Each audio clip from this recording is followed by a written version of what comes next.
All right, so quick update. Shit, where's I going with this? Right. Just watched Kyle Hill's video on Mirror Life and found that's pretty much 99% of what I've been dealing with the entire time. Mirror Life. I'm calling it Unlife.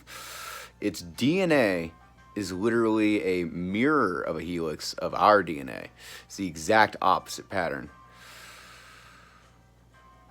According to Paragon of Destruction, that's exactly what you would use to unravel a magical pattern. Is the exact opposite pattern. They behave in every way opposite to us. Their hatred, their loathing, will literally induce oxytocin and dopamine in the brain. Oxytocin will make you think you're in love with this motherfucker.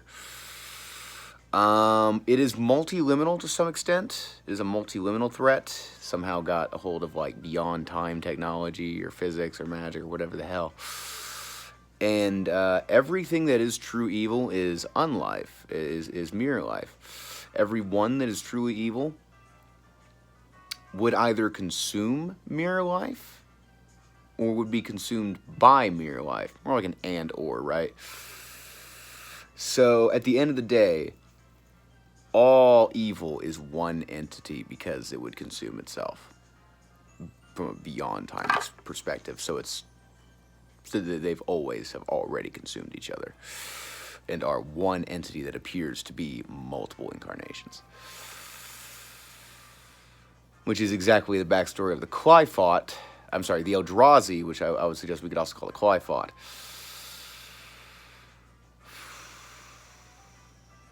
What else? What else? We had other shit for you.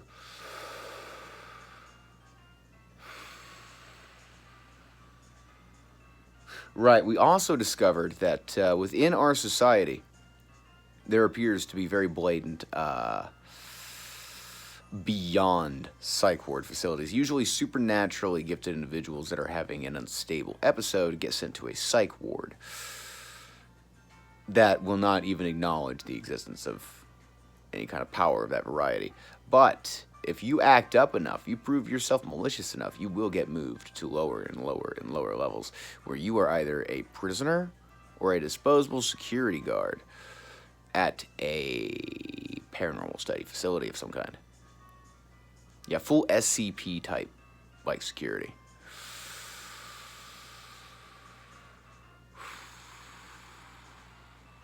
That's all I got for this one. If I haven't colored the monocolors and how they translate to particles, I might do that in a separate video, but I'll go ahead and cover that real quick.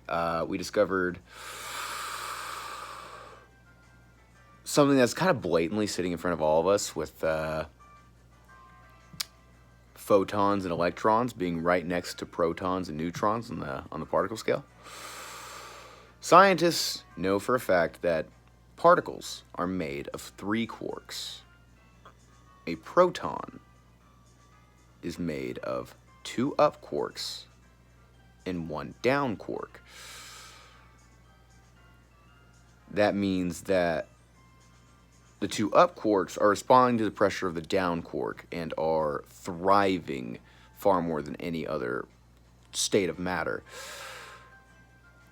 because of resisting that adversity from within. Then you have neutrons. Those are 2 down, 1 up.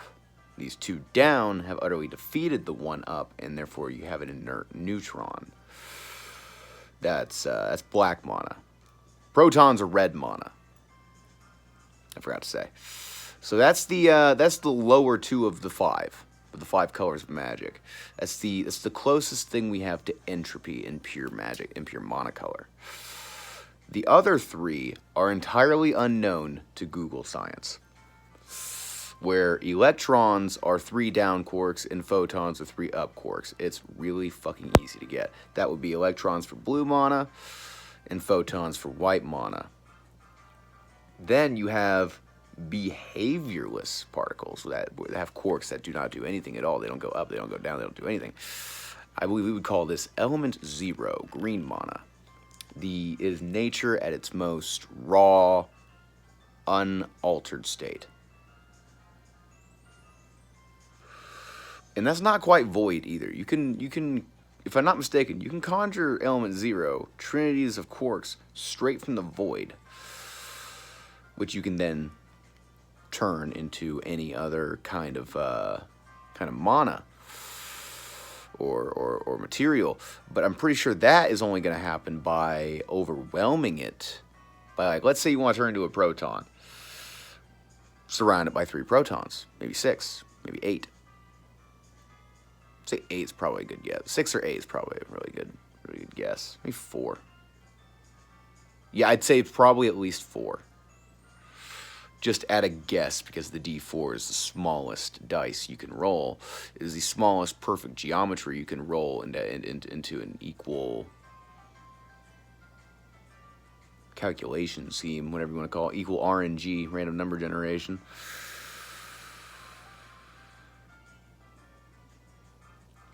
So if you wanted to change, honestly, any of these materials into another material, I would suggest at least a D4 of what you want to turn it into around it, at least imagined. You can get your mind gets better at this. It's like a baby learning how to move a limb, right? The more you think about it, the better you get at it. What else? Right. This does not amount to straight up having whatever you want in the palm of your hand at any given time yet. We do not know